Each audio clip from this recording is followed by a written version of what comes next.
DJI wireless microphone transmitter has a built-in omnidirectional microphone to send high-quality audio signal to DJI Pocket 2 wirelessly, freeing users from additional wiring.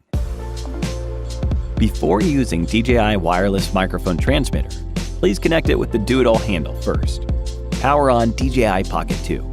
Swipe down on the touchscreen, swipe left to find the wireless microphone icon, and tap to enable linking with the do-it-all handle. Push the power button of the wireless microphone to power on. Press the linking button and wait for it to link with the do-it-all handle. If a wireless microphone icon appears on the touchscreen, it means linking is successful. Now the audio signal can be transmitted to Pocket 2 wirelessly with the wireless microphone. You can also press the linking button to take photos or video with Pocket 2. The wireless microphone transmitter can be fixed on your collar with a clamp on the back. You can also use the 3.5mm port on the top of the transmitter to connect with a wired microphone.